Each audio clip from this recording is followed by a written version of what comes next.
Okay, so looking at the first question, you've got a horseshoe magnet, so you've got your North Pole and your South Pole, so you would have your magnetic field lines pointing from north to south. And as it says, it's experiencing the motor effect, so that we know that the wire is experiencing a force on it. And we can see here from the diagram that there's a positive and a negative. And we know conventional current runs from positive to negative. So here, the current will be flowing down, and we know that the magnetic field will be pointing down the page. So we're using our Fleming's left-hand rule. We want to find out the force. We've got the magnetic field and the current. So we know the current is pointing towards down the page, and we know that the magnetic field is pointing into the page, so therefore the force experienced will be to the right. So we can then explain what happens to the wire. So it experiences a force to the right.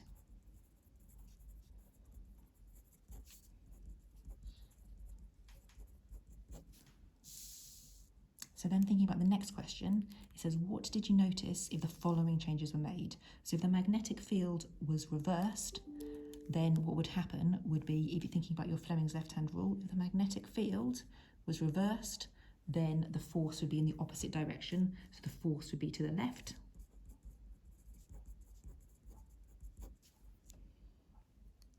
And then thinking about if the current is increased, what that would do would be increase the size of the force, so therefore it would move faster.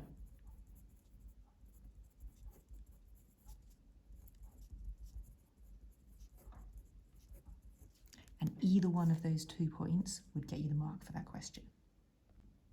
Okay, so when you look at this diagram, it looks very similar to something we've done before, because what it's got is you've got your horseshoe magnet, so you've got your magnetic field north to south, so the magnetic field would move across this way, and you've got your current carrying wire, so the current's going into the page this way and out of the page on this side, and it's obviously going to be experiencing a force opposite direction on either side. However, what's really important with this one to note is there's no split ring commutator, so it's not going to be a simple motor like the ones we did, they're just going to experience a force. So what we need to think about in terms of explaining that is thinking the arrows labelled first show the direction of the forces acting on the sides of the coil, describe the motion of the coil until it comes to rest. So you're thinking about the coil is going to be having movement on this side going up and movement on this side going down, so it's going to move clockwise.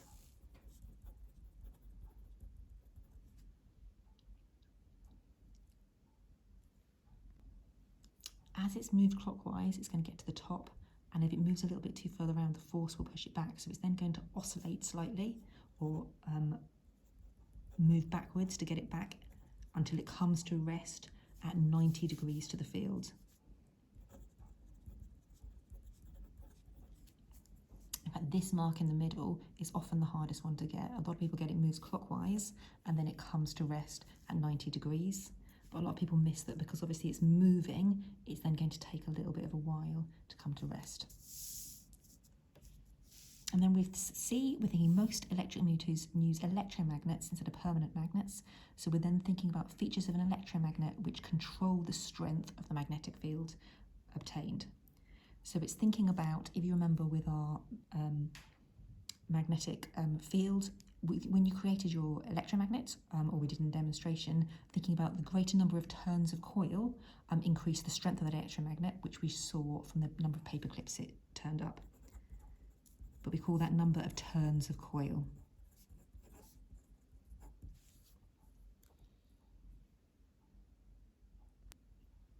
You can increase the current,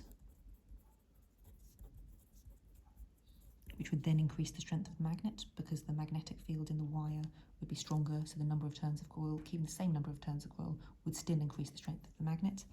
And if you remember, through the centre of the electromagnet, we had what we called a soft iron core,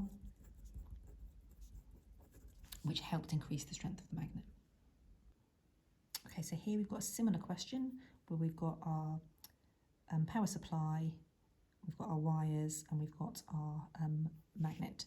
So we know the current goes from positive to negative, so when the switch is closed, the current is going to be coming down this direction, and north to south, the magnetic field is going to be going in that direction.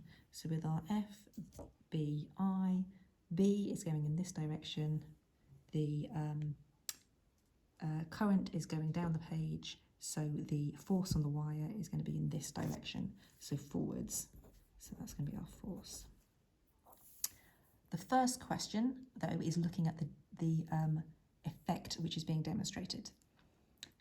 So it's thinking about what is the effect which is being demonstrated, and we know when you have two field lines interact and create a force on a current carrying wire, it's called the motor effect. And we then need to think, when there's changes to demonstrations, what happens when there's a more powerful magnet? We would then think that it would be applying more force to the wire, or you could think about it being, it talks about being kicked forward, it could be kicked further forward or kicked forward with more force. Either one of those would get you the mark for that. And then thinking about when the connections of the power supply are reversed, we're then thinking that the current would be going in the opposite direction.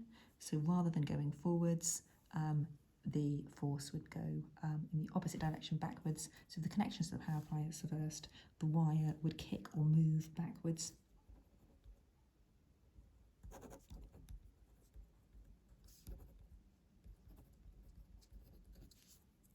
Okay, so that's hopefully been quite helpful in terms of thinking about using your Fleming's left-hand rule and a bit of revision in terms of your electromagnetism topic.